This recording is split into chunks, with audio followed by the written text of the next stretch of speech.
دیکھیں یہاں پر جو ہے نا یہ شباشی کرنا، یاد رکھیے اولاً پہلی بات یہ ہے کہ شباشی کا مطلب ہوتا ہے رات گزارنا۔ اس کا مطلب ہم بستری کرنا، صحبت کرنا یہ نہیں ہوتا۔ انہوں نے پتہ نہیں کیا معنی اخذ کر لیے ہیں۔ اصل میں جس شخص کو دھوکہ دینا ہوتا ہے نا، وہ دھوکہ دینے کے لیے ہر طرح کا کام کر سکتا ہے۔ اور جھوٹا شخص جسے اپنے مذہب کی غلط نظریے کی ترویج کرنی ہو نا، کسی کو بدنام کرنا ہو، وہ اس طرح کی باتوں کا مطلب جو ہے نا غلط نکال کر بلا تحقیق اپنی باتیں جو ہے وہ بناتا رہتا ہے۔ شب باشی کا مطلب ہوتا ہے رات گزارنا۔ نعوذ باللہ، شب باشی کا مطلب یہ نہیں ہے صحبت کرنا، ہم بستری کرنا، جس کو ان بعض لوگوں نے اس طرح سمجھ رکھا ہے۔ یہ یاد رکھیے کہ یہ پرانی اردو کا لفظ ہے۔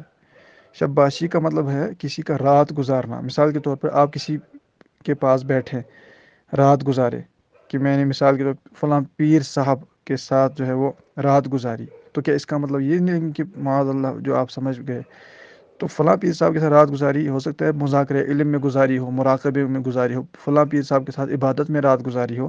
تو شب باشی یعنی رات گزارنا۔ رات گزارنا کئی طرح سے ہو سکتا ہے۔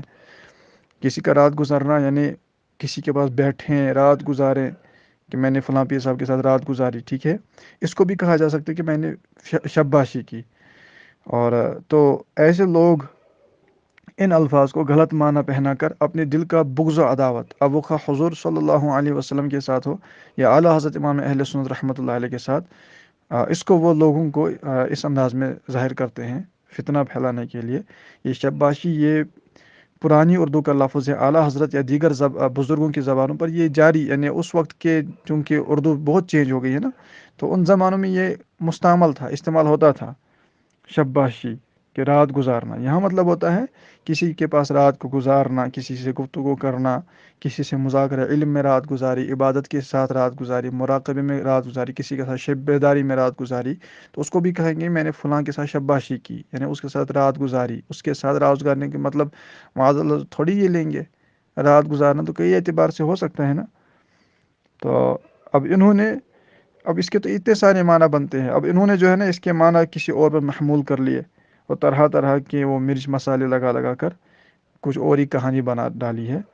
ان لوگوں کا علم سے کوئی تعلق نہیں ہوتا، بس یہ فقط اپنی شہرت چاہتے ہیں، انتشار پھیلانا چاہتے ہیں۔ یہ تو ایسے لوگ ہیں جو قرآن کی متشابہات جو آیتیں ہیں نا ان کے پیچھے بھی پڑھتے ہیں، پھر ان کے کفریہ معنی بیان کرتے ہوئے لوگوں کو گمراہ کرتے ہیں کہ دیکھو قرآن میں یہ لکھا ہے، حالانکہ قرآن کا مطلب وہاں پہ وہ نہیں ہوتا۔ یہ تو قرآن کو بھی نہیں چھوڑتے، تو اعلیٰ حضرت رحمۃ اللہ علیہ کی عبارت کو کہاں سے چھوڑیں گے؟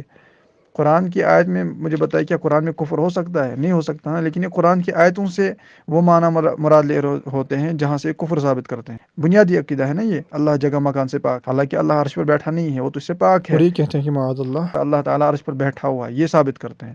بنیادی عقیدہ ہے نا یہ، اللہ جگہ مکان سے پاک ہے، یہ بولتے ہیں قرآن میں لکھا ہے کہ اللہ عرش پر بیٹھا ہے، اور اس آیت کا اس کے کئی معنی بنتے ہیں، ان معنی کو چھوڑ کر یہ وہی معنی مراد لیتے ہیں جو کفریہ معنی ہوتا ہے، اور پھر فتنے عوام میں پھیلاتے ہیں۔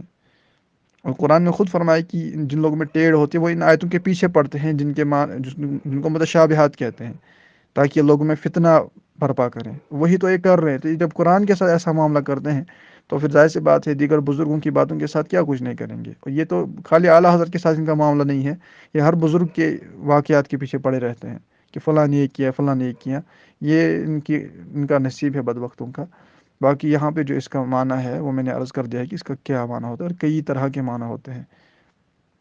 آپ کسی مزار پہ جائیں تو آپ وہاں کہیں گے میں نے فلاں مزار پہ رات گزاری، تو اس کو کیا مطلب یہ کچھ اور معنی مراد لیں گے؟ میں نے فلاں بندے کے ساتھ رات گزاری، تو کیا کچھ اور معنی مراد لیں گے؟ میں نے آج مہمان کے ساتھ رات گزاری، تو کیا کچھ اور معنی مراد لیں گے؟ کئی طرح سے رات گزارنا ہو سکتا ہے نا۔ السلام علیکم ورحمۃ اللہ وبرکاتہ۔ اور یہاں پر یہ بات ظاہر سی دیکھنے والی ہے کہ یہاں پر یہ اعلیٰ حضرت رحمۃ اللہ علیہ نے اپنی بات نہیں بیان کی ہے، بلکہ سیدی محمد بن عبد الباقی زرقانی رحمۃ اللہ تعالی علیہ ان کی بات بیان کی ہے، ان کا فرمان نقل کیا ہے، نہ کہ اعلیٰ حضرت نے اپنا بیان کیا ہے۔ اور ان سے یہ بھی آپ پوچھیے گا جن نے آپ کو یہ بھیجا ہو، کہ آپ ان کو پوچھیں کہ ایک بات آپ سے پوچھنی تھی، کیا آپ نے کبھی اپنے پیر صاحب کے ساتھ رات گزاری ہے؟ کبھی آپ نے کسی عالم کے ساتھ رات گزاری ہے، کسی دوست کے ساتھ رات گزاری ہے، یا کبھی مسجد میں رات گزاری ہے؟ کہے گا ہاں، یا اگر چونک جائے کہ یار کیا پوچھ رہے ہو، تو آپ اس کو پوچھو نا کہ اس رات گزارنے سے مطلب میں یہ پوچھ رہا ہوں کہ عبادت میں رات گزاری ہے؟ کیا رات گزارنے کا مطلب بس وہی ہو جو تم لوگوں کے ذہن میں ہے؟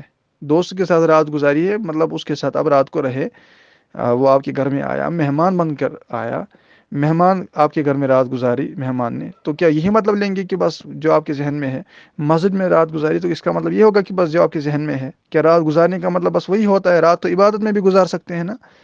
اور جب اعلیٰ حضرت رحمۃ اللہ علیہ نے لکھا ہے شب باشی، اور یہاں پہ پہلی بات یہ ہے کہ کسی اور بزرگ کا قول لکھا ہے، اور جب لکھا ہے کہ شب باشی اور اس کی دیگر معنی موجود ہیں، علم میں مذاکرہ علم میں رات گزار سکتے ہیں، گزار سکتے ہیں، عبادت میں رات گزار سکتے ہیں، یا کسی سے گفتگو کے اندر رات گزار سکتے ہیں، اس کو بھی شباشی کہتے ہیں۔ اب وہی لفظ وہ پھر وہی لفظ لکھتے ہیں نا جو تم لوگ کہتے ہو، وہ لکھانے اور تم اپنے گھر کا مطلب لے کر مطلب یہی تم لوگوں کی عادت ہوتی ہے۔ اصل میں یہ بیچارے ایسے ہوتے ہیں جن نے قرآن تک کو نہیں چھوڑا، اس میں بھی اپنے مطلب وہی کفریہ مطلب بعضوں کا نکالتے رہتے ہیں۔ تو اعلیٰ حضرت رحمۃ اللہ علیہ کی عبارت سے ان کو کیا سمجھ آئے؟ یہ کہاں ان کو اردو کے الفاظ سمجھ نہ آئے، وہ پھر ظاہر سی بات ہے وہی پھر قرآن میں ایسی حرکتیں کرتے ہیں، کفریہ مطلب نکالتے ہیں جن کو اعلیٰ حضرت کی اردو سمجھ نہ آئے، حالانکہ اس وقت میں پرانے وقت میں یہ الفاظ بولے جاتے تھے اور لوگ بھی سمجھتے تھے کہ اس کا کیا معنی ہے۔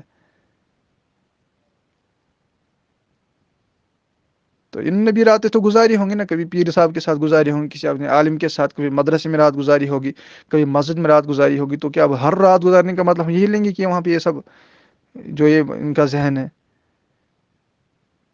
حالانکہ یہ بیچارے علم سے دور ہوتے ہیں، ہم اپنا کہیں گے، اپنے علماء کا کہیں گے، ان کے مدرسوں میں اگر کوئی جاتا ہے وہاں پہ علم حاصل کرتا ہے، مساجد میں جاتا ہے تو اللہ تعالیٰ کی عبادت کرتا ہے۔ یہ بیچارے تو پتہ نہیں سوئے رہتے ہیں یا ان کو نصیب ہوتا ہے نہیں ہوتا علم جن کے ساتھ شگف، ورنہ بیچاروں کو شباشی کا مطلب پتہ ہوتا، ان کا تو نصیب ہی نہیں ہے یہ۔ الحمدللہ یہ جو ہے نا، یہ بالکل کوئی ایسا کوئی جملہ نہیں ہے جس پر یہ ایسے اعتراض کرتے ہیں، اعتراض تو ان کے خود اپنی عقل پہ وارد ہوتے ہیں جو ٹھیک نہیں ہے۔